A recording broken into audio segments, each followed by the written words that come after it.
네, 오늘은 대학원생에 대한 커리어 특강으로 준비된 여러 개의 컨텐츠 중에서 사실 가장 처음 다뤘어야 되는 내용, 즉 대학원에서의 학위과정 지도교수를 어떻게 찾을 것인가, 좋은 지도교수를 찾고 싶은 거죠.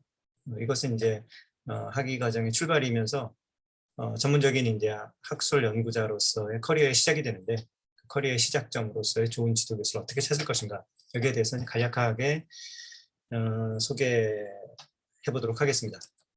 우선 뭘 지금 찾고자 하는 건데, 그 무엇을 찾고자 하는지 그것을 정확히 이해하고 있지 못하면 사실 그것을 찾을 수 없는 거죠.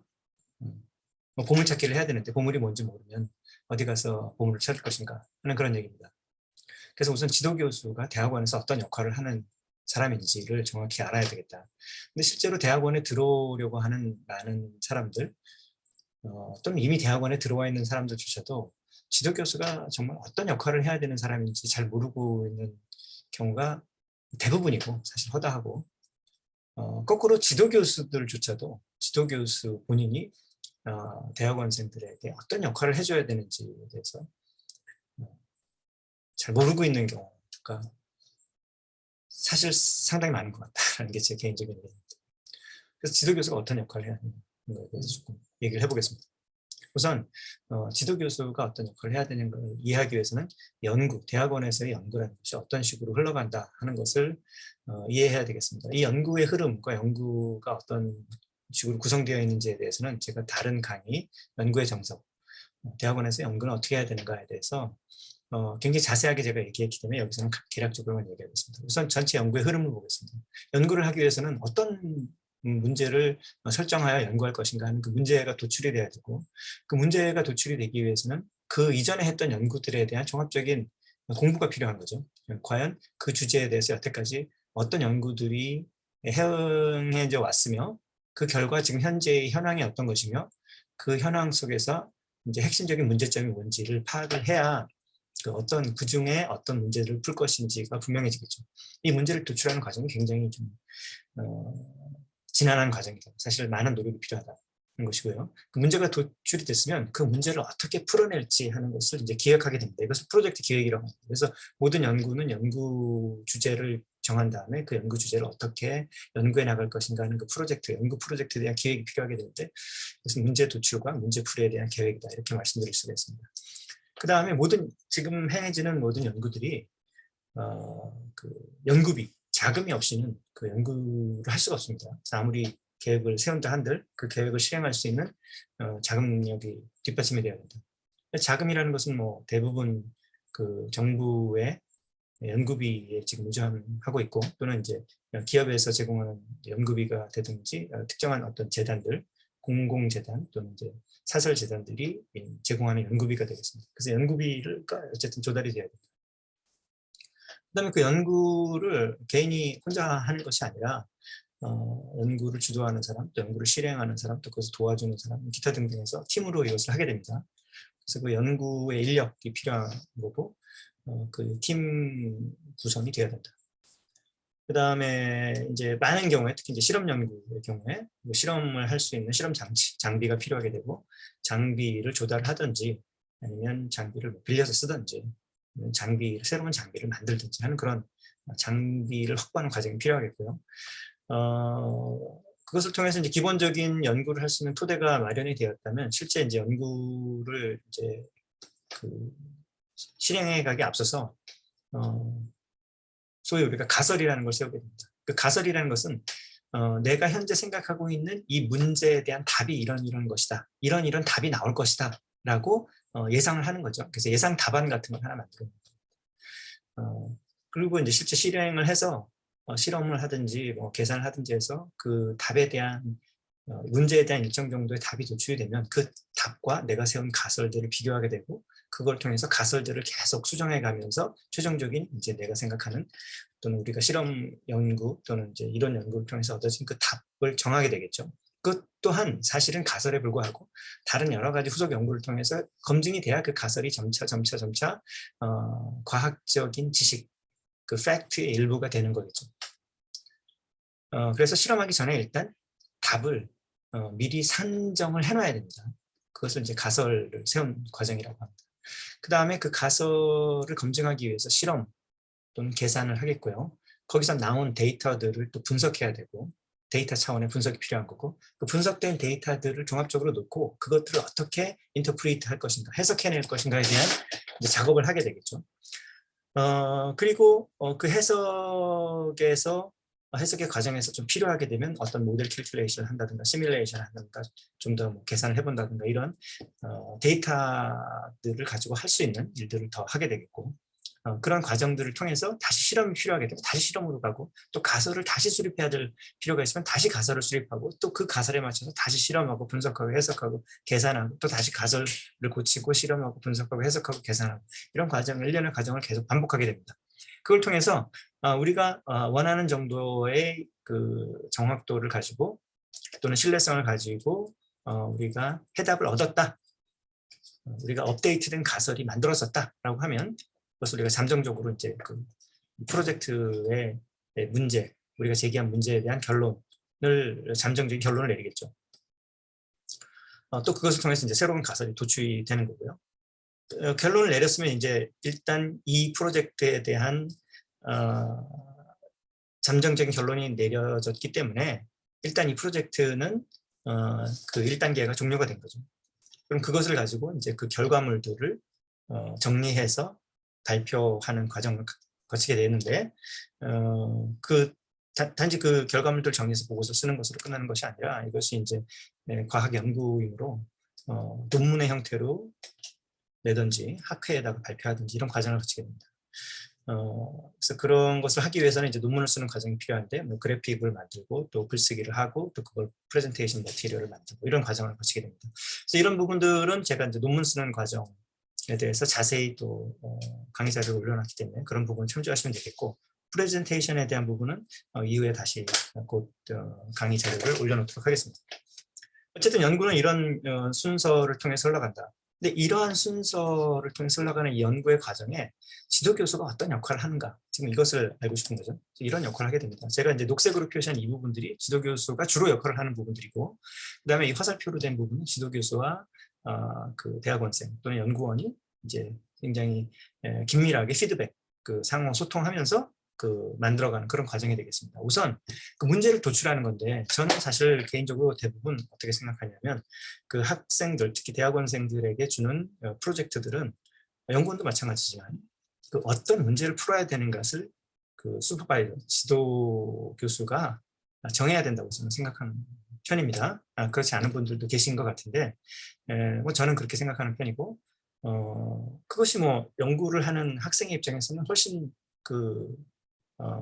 편하겠죠. 왜냐하면은 스스로 문제를 찾아야 될 필요가 없기 때문에. 어떤 그 높은 수준의 연구라는 것은 사실 그 문제를 도출해가는 과정이 굉장히 중요하기 때문에 또 오랜 시간의 경험이 필요합니다. 그래서 뭐 한두 해 이렇게 1년, 2년 공부해가지고 어떤 핵심적인 문제에 접근하기가 굉장히 어려워요. 그래서 그 분야의 연구에 대한 전문성이 있고 뭐 10년, 20년, 이렇게 30년 이렇게 연구한 그 지도 교수가 그 지금 이 분야에서 어떤 것이 굉장히 핵심적이고 중요한 문제여서 이 문제를 이런 식으로 풀었으면 좋겠다 하는 것들을 일단 던져주는, 제시하는 것이 지도교수의 가장 첫 번째 역할이다. 그래서 사실 굉장히 훌륭한 지도교수라면 그 중요하고 그 핵심적인 어떤 그런 문제들을 많이 가지고 있는 그 아이디어들, 그런 것을 우리가 이제 연구의 기본적인 아이디어라고 하는데, 그런 아이디어를 많이 가지고 있는 사람이 훌륭한 지도교수라고 할 수 있습니다. 그래서 문제를 도출하는 과정은 이제 지도교수가 주로 많이 하게 되겠고, 사실은 대학원생이 해야 될 역할이 없는 것이 아니라 그 지도교수가 풀고자 하는 그 문제가 어떤 과정을 거쳐서 어떤 히스토리 또는 어떤 배경을 거쳐서 만들어져 왔는지를 도출이 되었는지를 그 학생은 공부를 해야 되는 거죠. 그것이 이미 그 연구에 대해서 뭐 5년 또는 10년 이렇게 연구가 되어 왔기 때문에 관련 기존 연구들을 문헌을 통해서 공부를 해서 이 문제가 어떤 문맥을 통해서 쭉 형성되어 와서 지금 이 문제가 도출되었는지를 이해해야 되니까 이 부분에 대한 상당한 많은 공부가 그 연구를 하는 그 본인은 필요한 거죠.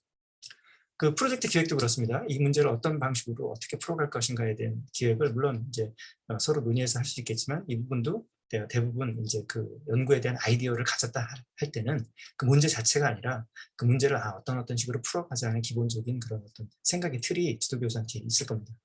그래서 그것은 이제 계략적인 그런 어떤 문제에 대한 접근법이라는 것은 사실 지도교수의 몫이다. 자금 조달, 연구비를 어떻게 조달할 것인가? 당연히 지도교수의 몫이겠죠. 그 다음에 연구팀을 어떻게 조직할 것인가? 이거 역시 지도교수의 몫입니다. 그 다음에 이제 장치를 조달하는 것도 그렇죠. 장치를 뭐 직접 학생이 만들지 않는다면 그 장치를 조달하고 어떻게 어떤 장비를 사용해서 어떻게 할 것인지 그런 부분에 대한 어레인지먼트를 당연히 지도교수가 해야 되는 거죠. 그 다음에 이제 가설을 수립하는 과정. 자, 이것의 답은 이런 것이 나올 것 같다라는 것은 이제 지도교수가 제시할 수도 있고 학생이 공부해서 제시할 수도 있고 서로 디스커션을 통해서 이런 가설이 가장 현재에 추론할 수 있는 가장 합리적인 형태의 답이 되겠다라는 것들을 이제 서로 디스커션 할 것이고요. 그것을 가지고 이제 실험을 하게 되는데 실험을 분명히 뭐 실험이든 계산이든 직접 연구를 하게 될 텐데 그것을 대학원생이 하겠지만 그 과정, 그 실험이 진행되어가는 과정에서 계속적으로 지도교수와 커뮤니케이션에서 지도교수가 이 실험에서 나온 오늘 또 그저께 한 이틀 동안의 실험의 결과에서 나온 데이터들은 이런 데이터가 나왔는데 이것은 지금 좋은 방향으로 가고 있는 것인지 또는 이상한 방향으로 가고 있는 것인지 그런 방향 수정을 계속 해줘야 되고 지금 의미 있는 데이터를 얻고 있는 것인지 그렇지 않은지 이런 것들을 그 중간중간에 계속 분석을 해서 그 통찰을 하고 그것에 대한 그 피드백을 계속 실험을 하는 사람들한테 주는 그런 역할을 지도교수가 해야 되는 겁니다. 그렇지 않고 이것을 경험이 없는 이제 학생들이 아무런 지도를 받지 않고 이것을 할 경우에는 실제 도달해야 될 길이 어떤 특정한 길이 정해져 있는데 그것을 경험이 많은 사람이 보면 그 길이 보이는데 그럼에도 불구하고 경험이 없고 그 데이터의 의미를 정확히 읽어내지 못하기 때문에 전혀 엉뚱한 길로 계속 방황하게 되는 거죠. 그래서 실제로 실험을 많이 했지만 쓸만한 데이터를 못 얻고 결론에 도달할 수 있는 그 핵심적인 데이터들 없이 실험이 이렇게 마무리가 되는 그런 굉장히 그 비효율적이고 비생산적인 그런 연구를 하게 됩니다. 그래서 그 실험의 과정에 지도교수가 계속적으로 피드백을 줘야 된다. 그 다음에 이제 데이터를 나온 데이터들을 어떤 방식으로 어떤 툴을 써서 어떻게 분석해보자 하는 그런 제시를 또 지도교수가 해야 되는 거고요.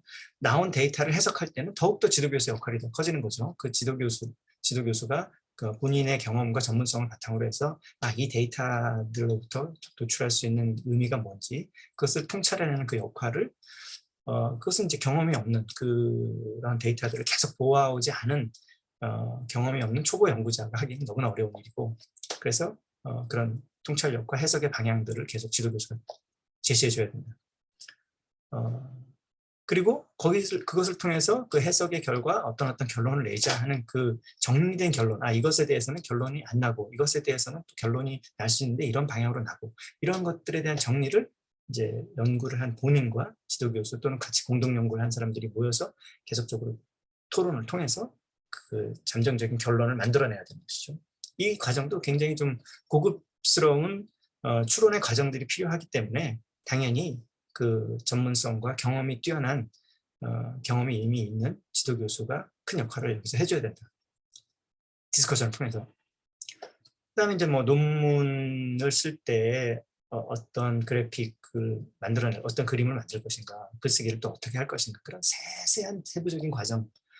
프레젠테이션을 또 어떻게 할 것인가에 대한 이런 부분들도 세세한 과정을 지도교수와의 피드백, 커뮤니케이션을 통해서 하나하나 만들어 가야 된다. 또 그런 것들을 통해서 지도교수로부터 계속적으로 그 세밀한 노하우들을 학생이 계속 배워가야 되는 거죠. 이렇게 보면 실제 흰색으로 처리된 부분 학생들이 주로 하겠지만 지도교수의 엄청난 노력과 역할이 절대적으로 필요한 것이 이제 대학원에서의 연구다라는 것을 제가 강조하고 싶은 겁니다. 그뿐만 아니라 논문을 쓰는 과정, 또 발표하는 과정에서도 지도교수의 세밀한 그런 역할이 필요해요. 이 부분은 제가 논문 쓰기에 대한 강의 부분에 좀 더 자세히 쓰여져 있지만 뭐 예를 들면 논문을 어느 저널에다가 낼 것인지, 또 논문의 기본 골격을 어떻게 해서 스토리라인을 어떻게 잡을 것인지, 또 어떤 내용이 더 보완이 되어야 되는지, 또 세세하게 라이팅을 어떻게 고칠 것인지, 그다음에 최종적인 투고본을 어떻게 결정해낼 것인지, 그 다음에 레퍼리한테 투고한 다음에 레퍼리 리포트가 왔을 때 어떻게 그것에 대해서 대응을 할 것인지, 그 방향성이 뭔지, 실제로 또 리뷰터 레터를 쓰는 거, 즉 레퍼리에 대해서 반론을 제기하는 그 레터를 쓰는 거, 그건 이제 커레스폰딩 어서의 역할이니까 당연히 지도교수의 역할입니다. 그 레터를 쓰는 거. 그 다음에 이제 논문이 억셉트가 돼서 이제 출판 예정이 되었을 경우에 이제 이것이 좋은 논문이면은 이제 미디어 릴리스 같은 걸 하게 되겠죠. 그래서 퍼블릭 그 릴리스를 하는데, 그런 경우에 어떤 주제를, 어떤 스토리를 가지고 이것을 이제 신문이나 미디어에 이제 공개할 것인지, 또 그 이후에 이것을 어떤 학회에다가 이제 발표할 것인지, 또 발표 자료를 어떻게 만들 것인지, 또 실제 딜리버리, 그 발표 연습을 할 것인지, 어떻게 할 것인지, 어떤 부분에 주안점과 방점을 두고 발표를 할 것인지, 또 발표를 한다면 학생이 발표를 하겠지만 현장에서 여러 가지 질문들이 나오고 할 텐데, 그런 것들을 또 지도교수가 또 일부 대응을 해줘야 되는 거고요. 그 이후에 이제 그런 여러 가지 피드백들을 거쳐서 앞으로 이 연구들을 또 어떻게 할 것인지, 그 다음 실험은 어떻게 할 것인지, 그런 이제 방향성을 또 설정하는, 이런 모든 과정에 지도교수의 역할이 결정적으로 작용을 한다.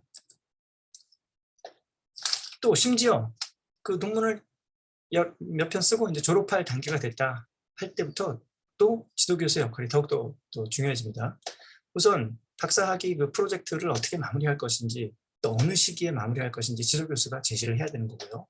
또 학위 후에 어느 방향으로 가는 것이 바람직한 것인지, 뭐 계속 그 학계로 진출하는 것이 바람직할 것인지, 아니면 뭐그 기업으로 진출하는 것이 바람직하죠. 그런 데 대한 또 적절한 어드바이스를 지도교수가 해줘야 되는 것이고, 뭐 학계로 계속 나가는 것이 바람직하다라고 하면 포스닥 그 커리어가 필요한 것이고, 박사후 연구원이라고 하죠. 그 포스닥이라면 포스닥을 이제 어떻게 그런 포지션들을 찾아야 되고, 어떤 그룹이 그 본인, 연구자 본인에게 좀 비전이 있고 중요한 그런 그 자리가 되는지, 그걸 어떻게 또 찾는지, 그런 것을 소개해주고, 또 그 지도교수 본인의 이제 네트워크를 통해서 또 이런 곳에 이런 추천이 왔으니까 여기 좀 가보라든지, 그런 이제 것들을 해줘야 되는 거고, 또 직접 이제 뭐 어떤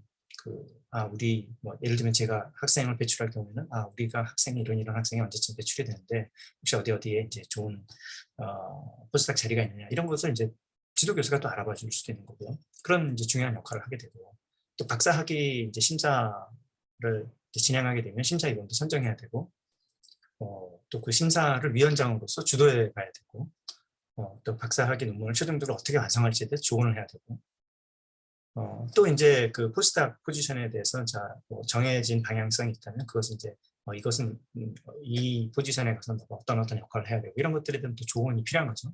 제가 앞에 이제 포스닥 포지션에 대한 소개, 추천 이런 거를 앞에서 얘기했고 또 뒤에 얘기한 이유는, 사실 뭐 외국에 만약에 포스닥을 가겠다 하면 최소한 6개 본인이 박사학위를 그 마치는 그 시점에 최소한 6개월 전부터는 이것을 찾아서 그 자리가 정해져야 박사학위를 마치고 바로 갈 수 있지 않습니까? 그래서 최소한 박사학위를 받을 시점에서 한 1년 정도 전에는 여러 가지 그 포스닥 포지션을 서치해야 되는데, 그렇기 때문에 제가 이것을 이제 미리 얘기한 거고, 박사학위 심사 거쳐서 이렇게 박사학위를 받고 그 다음에 이제 결정돼서 가게 될 무렵에는 이제 또 다시 지도교수한테 조언을 구해야 되는 거죠. 이제 A라는 포지션과 B라는 포지션, A라는 오퍼와 B라는 오퍼가 있는데 어느 게 더 이제 더 도움이 되는 포지션인지, 더 장래성이 있는지, 이런 것도 물어봐야 되는 것이고, 그런 이제 굉장히 프로페셔널한 조언을 지도교수한테 구해야 되는 겁니다. 그 다음에 이제 뭐 학위가 끝나고 난 이후에도 학위 논문 중에 미발표 부분들이 항상 있기 때문에 이제 그것들을 이제 앞으로 어떻게 논문 작업할지, 이런 것들에 대해서 서로 이제 논의가 되어야 되고요. 그리고 이제 포스닥을 이제 잘 하고 나서 다시 이제 퍼머넌트 잡을 뭐 외국에서 찾든 국내에서 어떤 퍼머넌트 잡을 이제 구한다고 할 때 어떠한 이제 잡이 본인에게 어베일러블한지, 또 어떤 잡이 중요한지, 더 우선해야 되는지 이런 것들에 대한 중요한 어떤 가이드, 조언을 이제 지도 교수에게 구해야 되고, 당연히 지도 교수가 적절한 조언을 해줄 수 있어야 됩니다.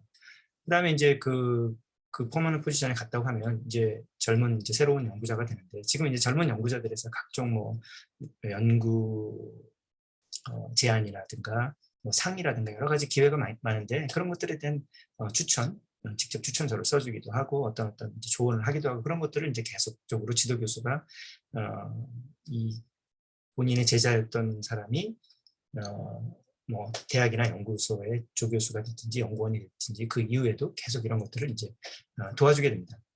그리고 이제 종합적으로 아주 그 긴 텀으로 봤을 때는 이 사람이 이제 학계에서 활동하는 여러 가지 활동 동안 그 프로페셔널한 그런 커리어를 가져가게 되는데, 그 과정 동안 계속 여러 가지 그 조언을 할 수 있는, 멘토링을 해줄 수 있는 그런 사람이 정말 좋은 지도교수가 되겠죠. 그래서 지도교수의 역할이 단순히 박사학위 과정을 하는 그 과정 안에만 있는 것이 아니라 그 이후에도 지도교수가 굉장히 중요한 역할을 아주 오랜 기간 동안 하게 된다.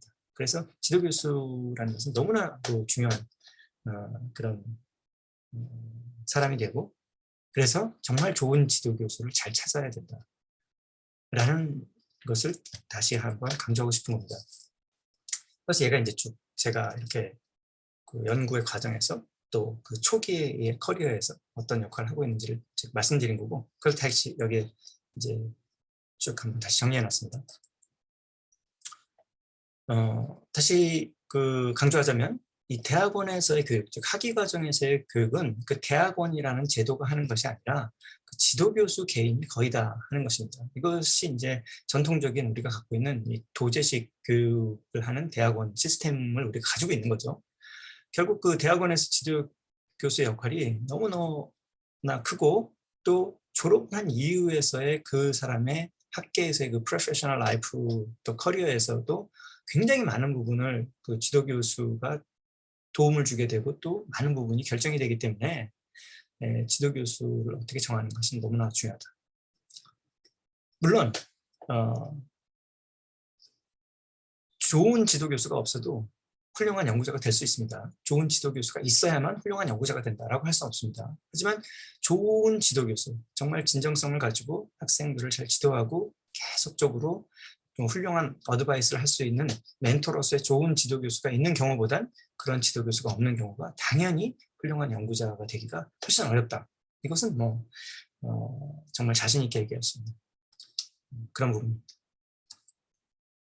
그래서 좋은 지도교수가 갖춰야 될 여러 가지 요소가 있습니다. 우선 내가 그 연구 그 학생 본인이 관심 있는 연구 분야하고 일단 기본적으로 그 맞아야 되는 거죠. 매칭이 돼야 되는 거죠. 내가 흥미를 가지고 있는 연구 분야에 연구를 하시는 교수님들 중에서 지도교수를 택하겠죠. 이건 당연히 선제적인 조건이고, 그 다음에 그런 분야의 연구를 하는 그 교수님들 중에서 또 가장 좋은 지도교수를 선택하고 싶은 거죠. 그래서 그 요소가 뭐냐? 그것은 앞에 이미 그 지도교수가 어떤 역할을 해야 되느냐를 제가 쭉 설명해왔기 때문에 이 부분은 이제 자연스럽게 어떤 요소가 필요한지가 나옵니다. 우선 연구 역량이 뛰어나야 됩니다. 그 얘기는 무슨 얘기냐면, 아까 이전에 말씀드린 것처럼 연구에 대한 여러 가지 좋은 아이디어를 가지고 있어야 되죠. 어떤 문제를 풀어야 되고, 또 그 문제를 어떻게 하면 풀 수 있다. 이런 연구에 대한 많은 아이디어를 가지고 있어야 되고, 또 그 아이디어를 실현 가능하게 할 수 있는 연구비와 연구 설비 등을 보유하고 있어야 되는 거죠. 아무리 좋은 아이디어가 있어도 그 교수님이 연구비가 없으면 무슨 연구를 하겠습니까?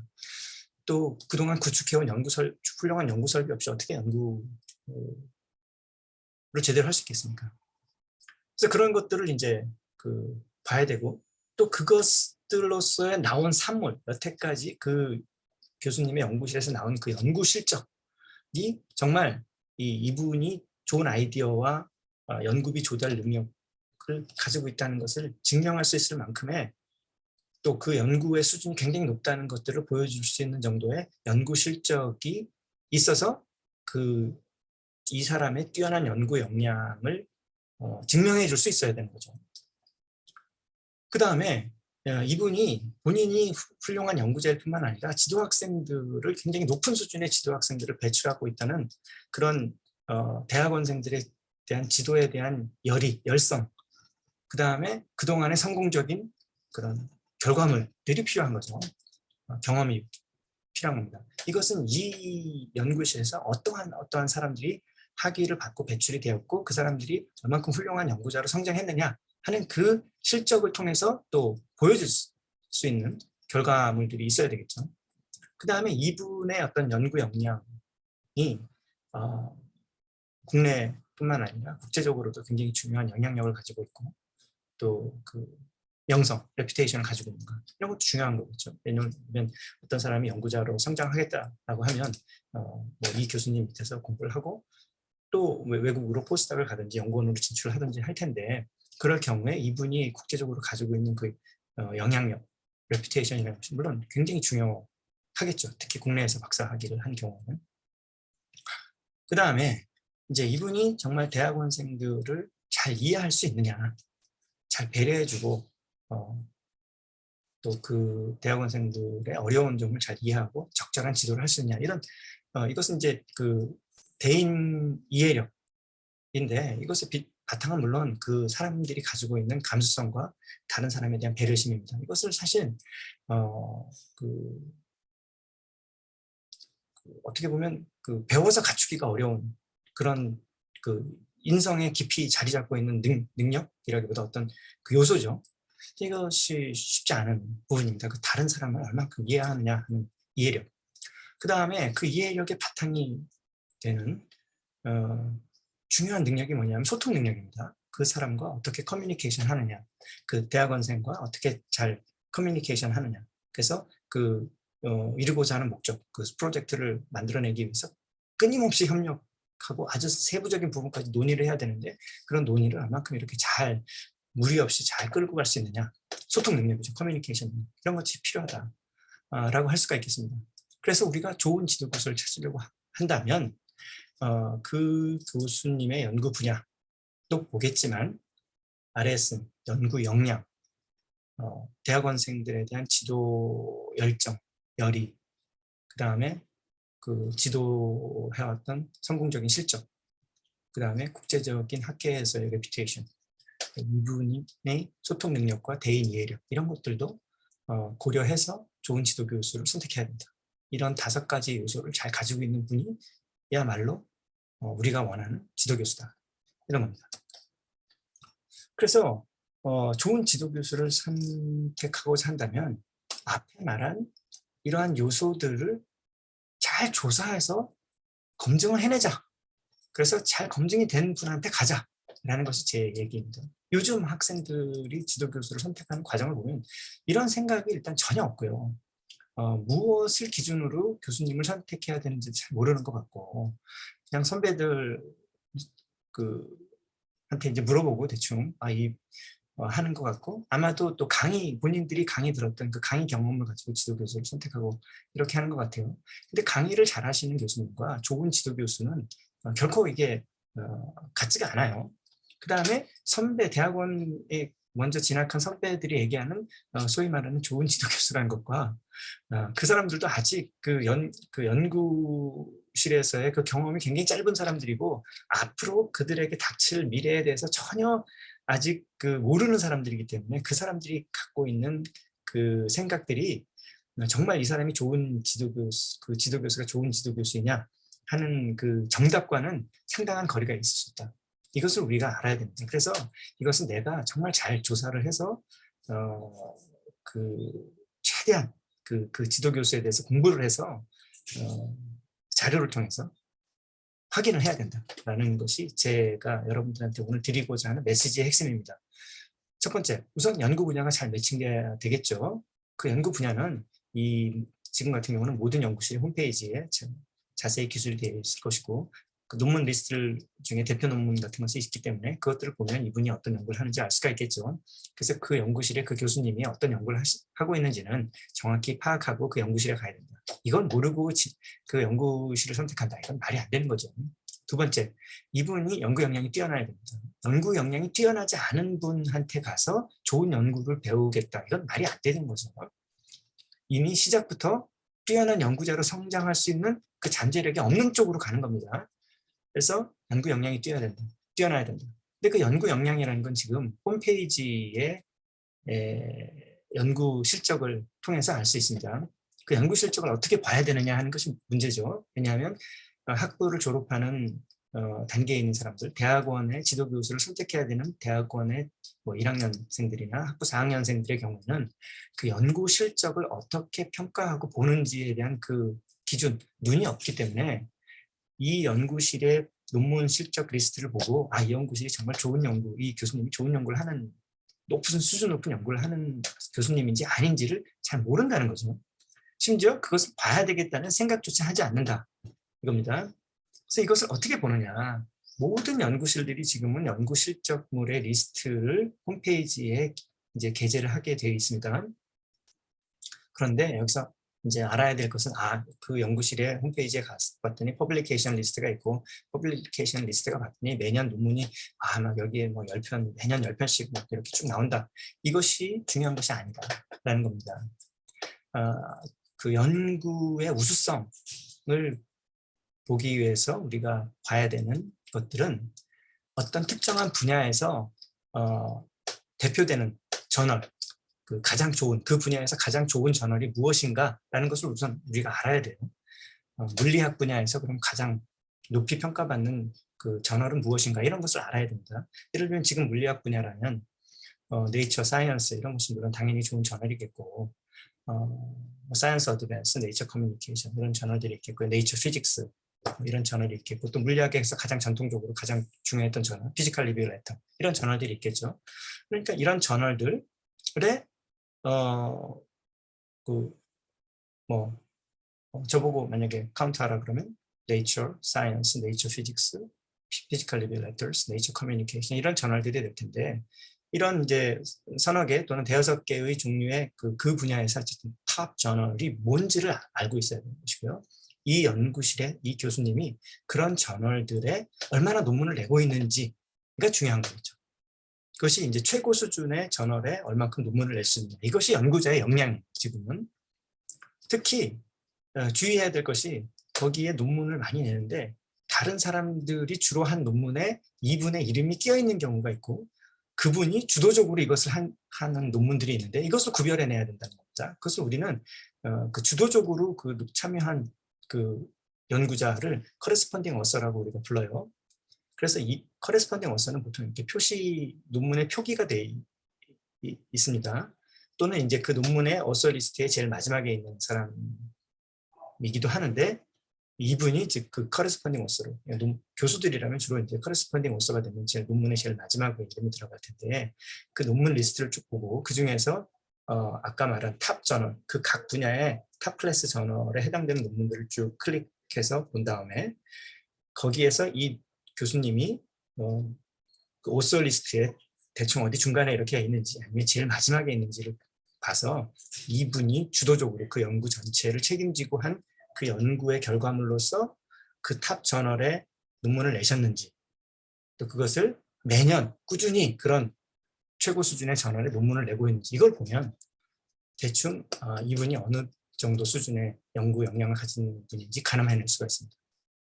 물론 이런 저널들의 논문을 잘 내지 못하였거나 또는 굉장히 뜨문뜨문 내에도 불구하고 뛰어난 연구 역량을 가진 분들이 있을 수가 있습니다. 하지만 그것을 확인할 길은 없다.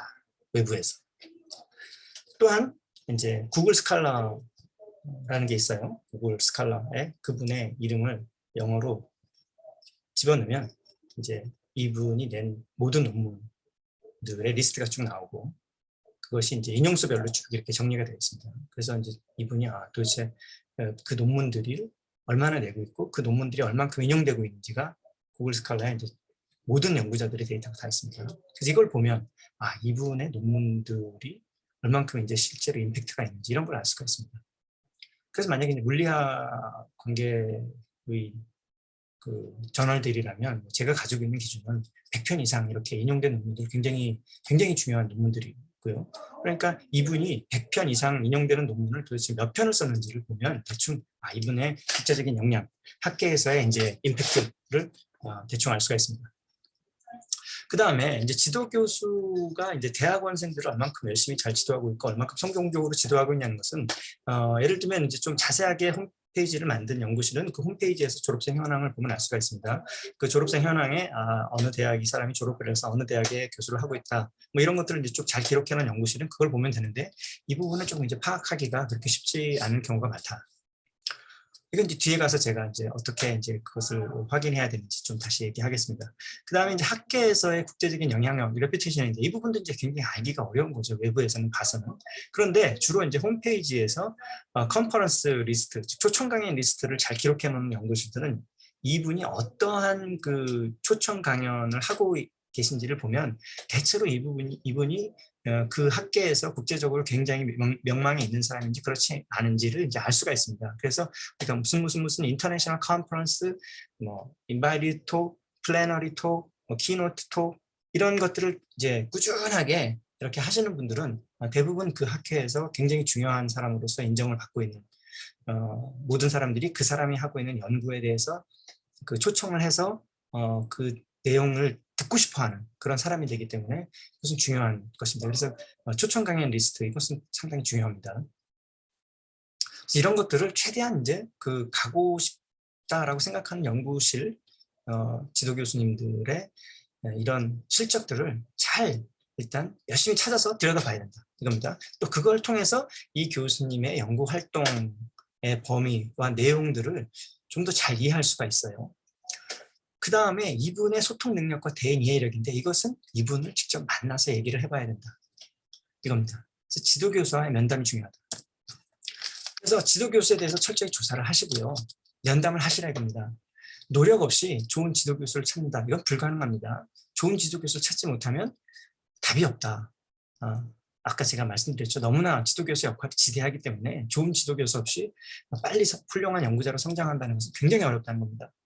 이것을 그래서 뭐 비유하자면 어떤 특정한 주식에 성공적으로 투자하려면 그 주식, 그 회사에 대해서 그 주식의 마켓에서의 특징, 그 회사의 뭐 현재까지 현황, 여태까지의 경로, 그 다음에 이 회사가 얼마큼 앞으로 비전이 있는지 이런 것들에 대해서 종합적으로 우리가 들여다봐야 되는 거죠. 그래야 우리가 좋은 회사를 선택해서 또 비전이 있는 그 주가가 오를 수 있는 회사를 찾을 수 있는 것이고 그런 주식에 투자한다고 생각하고 지도교수에 대해서 지도교수의 연구 활동과 역량에 대해서 조사를 하시라 이겁니다.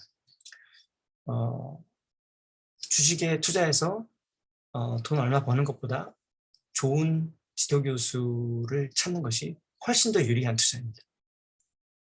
그래서 지도교수님을 뭐 A라는 지도교수, B라는 지도교수, 굉장히 연구 역량이 뛰어난 지도교수들을 대상들을 찾았다면 그분들과 면담을 해보라. 복수의 교수님과 면담을 해보라라고 제가 조언을 하겠습니다. 면담에서 여러 가지 얘기, 그 지도 교수님의 여러 가지 이야기를 또 듣겠죠. 그리고 여러 가지 물어보라. 굉장히 예의 바르게 물어보라는 겁니다. 물어봐야 될 것이 이것입니다. 이분의 연구의 최종 목표가 어딘지, 이분이 연구에서 추구하는 방향이 뭔지, 이것은 중요하겠죠. 그 방향이 내가 연구하고 싶은 방향과 잘 맞아야 되기 때문에 그리고 이분이 정말 하고 싶어하는 일이 뭔지 이것을 잘 이해하고 있다는 것은 그 연구실에 들어가서 또 내가 연구를 잘 할 수 있는 중요한 요소가 되기도 합니다. 그래서 어떤 연구를 최종적으로 목표로 하고 계시는지 그것을 우리가 물어보는 것은 굉장히 중요합니다. 그 다음에 그 최종적인 목표 하에서 이제 학생들에게 최근에 어떤 과제를 주시는지 실제로 어떤 프로젝트를 주시는지 내가 이 연구실에 들어가게 되면 어떤 프로젝트를 할 가능성이 있는지 이런 것들을 들어보면 또 더욱 좋겠죠. 구체적으로 내가 이런 연구를 하게 되겠구나 라는 것을 이해할 수 있으니까. 또 그 다음에 이제 그러면 이제 뭐 여기서 박사학위를 만약에 한다면 박사학위를 받으려고 한다면 어떤 것들을 클리어 해야 되는지 어떤 그 조건이 있겠죠. 어느 정도의 연구를 해야 된다. 이런 그 교수님들마다 다 기준이 있습니다. 저도 학생이 물어보면 당연히 이것에 대해서 제가 정확하게 얘기를 하는 편입니다. 또 그것을 정확하게 얘기해 주는 것이 박사 과정에 들어오는 사람과 또 박사학위를 줘야 되는 사람이 조금 더 이렇게 그 분명하게 서로 간에 목표하는 말을 정확히 알 수 있기 때문에 이건 굉장히 중요한 것이다라고 저는 생각을 하고 있습니다. 그 다음에 이제 어떤 지도 학생이 어떤 학생을 바라는지 이런 것도 물어보면 저는 좋다고 생각합니다. 뭐 제가 얘기할 수도 있는 거고요. 나는 이러이러한 지도 학생을 원한다. 이렇게 이런 식으로 연구를 하고 지도 교수와 이렇게 소통하는 이런 사람이 필요하다. 우리 연구실에서 추구하는 정말 좋은 그 대학원생, 정말 잘하는 대학원생이라면서 이런 학생을 나는 이 잘하는 학생이라고 생각한다. 이런 지도 학생에 대한 그 그림이 있어요. 모든 지도 교수들이. 이 그림이 뭔지 서로 이해하고 있는 것, 그것은 중요하다라고 생각합니다. 이런 걸 물어보십시오. 구체적으로는 이제 지도 방식이겠죠. 랩 미팅을 어떻게 할 것이며, 지도 학생과의 개별적인 면담은 어떻게 하며, 또 프로젝트를 하게 되면 혼자 하는 것인지 타 연구원들과 협업을 해야 되는지 이런 기본적인 지도 방식이 어떤 것인지 이것은 이제 얘기를 들어봐야 되겠죠. 그 다음에 이제 어떤 이제 그 대학원생들에 있어서 어떤 틀에서 재정적인 지원이나 그밖에 이제 뭐라고 해야 되나, 복지라고 해야 되나, 하여튼 그런 그 업무의 루틴들이 있는데 그런 틀을 가지고 계신지 그것을 이제 지도 교수님한테 직접 그분이 좀 기분이 상하지 않게 잘 이것을 여쭤보고 듣고 이해하는 그것은 굉장히 중요하다. 그런데 제가 지난 20년 동안 제가 26년 차, 27년 차네요. 대학원 학생들을 지도하는 것이 동경대에서 제가 4년을 했고 연세대학교에서 10년, 그 다음에 포항공대에서 지금 13년 차 하고 있으니까 17년째인데 제가 대학원에서 지도 교수를 선택할 때 이런 것들을 열심히 그 교수님의 실적이나 대표 논문 이런 것들 열심히 찾아보고 이제 정했던 것 같아요. 최근에 그런 학생들을 거의 본 적이 없고요. 또 이런 것들을 물어보는 학생을 최근에 거의 본 적이 없어요. 그런데 제 학생들 중에 굉장히 잘했던 초기 학생들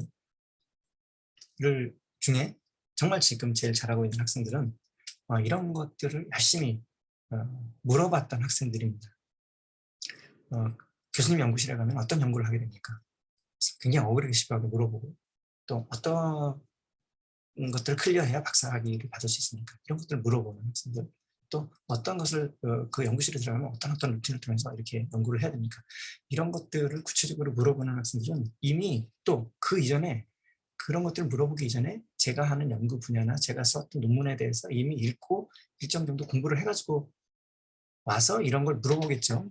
이런 학생들은 이미 좋은 연구자로 될 자질을 매우 많이 가지고 있는 학생들입니다.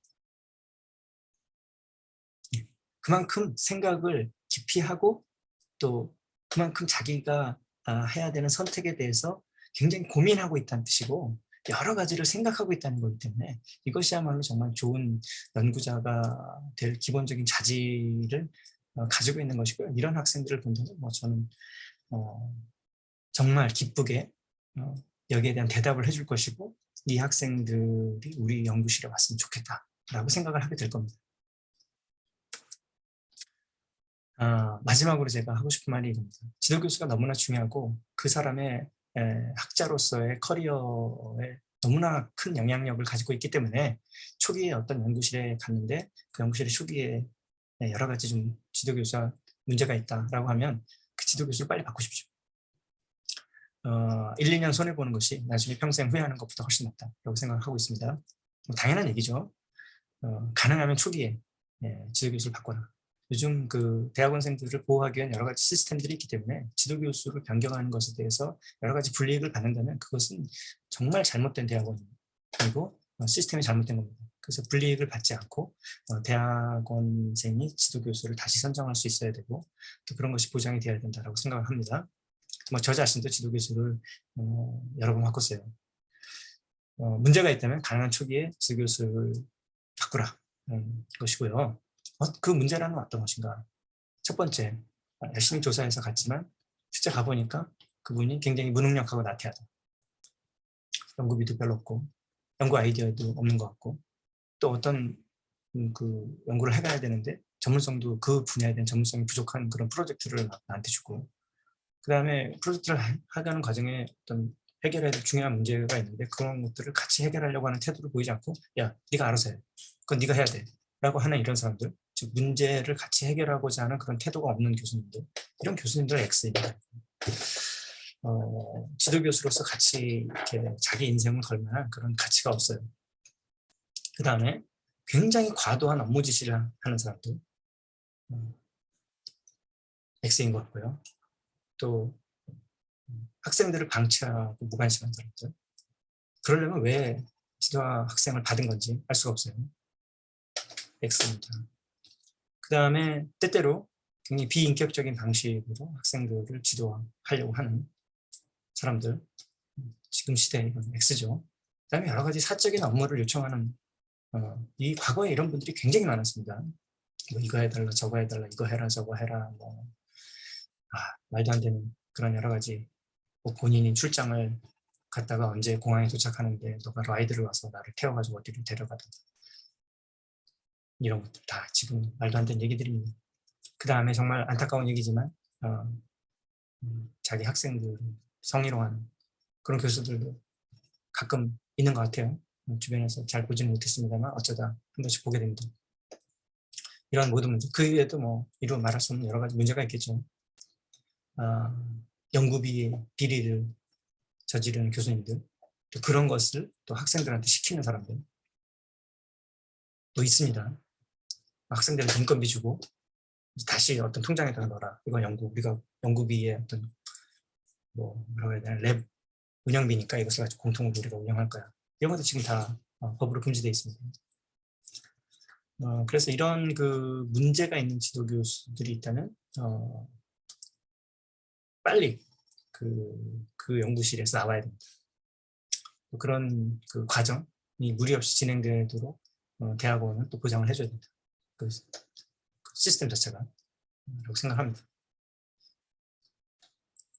자, 제가 내용을 좀 정리를 했고 끝부분이 좀 어떻게 보면 뭐 좀 좋지 않은 끝났지만 제가 하고 싶은 얘기는 이겁니다. 좋은 지도 교수는 너무나 중요하다. 연구자로서 성장하는. 그런데 본인이 노력을 해서 조사하고 찾아보고 또 물어보고 열심히 그런 과정 없이 좋은 지도 교수가 찾아지지는 않습니다. 나 좋은 지도 교수님 가고 싶어. 바보 같은 방법이고요. 김 박사 넷에 그 답이 있겠지 하는 것도 정말 바보 같은 얘기입니다. 김 박사 넷에 있는 얘기들도 예를 들면 뭐 자기 연구실에 학생들 동원해서 야, 좋은 얘기들 많이 써 하면 좋은 평이 쭉 올라가는 거거든요. 관심을 갖지 않으면 이상한 사람들이 들어가서 괜히 그 관계도 없는 사람들이 쓸데없이 이제 이상한 얘기들을 올려놓고 갑니다. 그런 거에 의존하지 마시고요. 그걸로 그분의 실적과 그분의 인성과 또 지도 학생들에 대한 열의, 이런 그분의 국제적인 레퓨테이션, 이런 것들을 알 수가 없습니다. 제가 여기도 중요하다고 얘기하는 그런 지도교수, 훌륭한 지도교수로서 가져야 될 그런 요소들을 거기서 확인할 수는 없습니다. 그래서 그분의 홈피, 그분의 논문 실적, 또 구글 스칼라의 자료, 이런 것들을 종합적으로 잘 보시고 조언을 구할 수 있는 사람들에게도 조언을 구하시고, 또 직접적으로 그 지도교수로 가고 싶은 그 연구실의 교수님과 면담하여 이야기도 나눠보고, 그런 과정을 통해서 본인의 연구 인생에 굉장히 많은 역할을 해야 될 좋은 지도교수를 찾으셔서 그분과 정말 좋은 연구를 해서 박사학위를 받고 훌륭한 연구자로 성장하시는 분이 더욱더 많아졌으면 좋겠습니다. 감사합니다.